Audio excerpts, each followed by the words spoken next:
Ce n'est pas de la doctrine, de l'enseignement, de la théorie, ni un fait historique que Jésus soit monté à la droite de Dieu. Ce n'est pas quelque chose que nous étudions dans un livre, mais quelque chose qui a été forgé en nous par des voies amères et des expériences très profondes. Si bien que la connaissance que nous avons de sa personne n'est pas une connaissance ordinaire, mais que nous avons acquise pour un dessein particulier. Oh, que de tentations quand nous passons par ces épreuves. Que d'occasions il y a pour l'ennemi de se jouer de nous quand le Seigneur nous fait passer par ces feux. Mais vous voyez, Sion est quelque chose qui se forge dans le feu. Sion, c'est le témoignage pour Israël de l'absolue souveraineté du Seigneur Jésus. Isaïe, le grand prophète de la restauration, le grand prophète de Sion, comme étant l'ultime finalité, est passé par de terribles épreuves. Sa famille a contribué à son expérience et il donna à ses enfants des noms qui exprimaient ses profondes expériences. Voici moi et les enfants de l'Éternel que l'Éternel m'a donnés. Nous sommes des signes, des témoignages et des présages en Israël de la part de l'Éternel des armées, qui habite sur la montagne de Sion, Ésaïe 8, 18. Même sa famille fut introduite dans de profondes et terribles expériences par lesquelles il passait, parce qu'il était prophète, non seulement pour les nations, mais spécialement de Sion.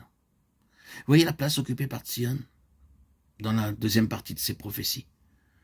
Sion devait avoir une plus grande valeur pour le Seigneur, en constituant le caractère représentatif de sa pensée, et devrait parvenir à cette position dans laquelle la souveraineté du Seigneur serait quelque chose d'établi sur un solide fondement. Il y a un très grand besoin aujourd'hui pour l'Église de restaurer la position de l'absolue Seigneurie de Christ. Son impact sur ce monde a très largement été perdu. Et la raison en est que le Seigneur Jésus n'a pas sa place comme souverain absolu. Toutes sortes de choses ont pris la place de la souveraineté absolue de Jésus-Christ. C'est-à-dire du gouvernement absolu. Conseil, comité ou tout ce que vous voudrez occupe la place au lieu de son gouvernement exclusif. Mais marcher dans ce que signifie Sion est un chemin coûteux. Ce n'est pas du tout une voie facile.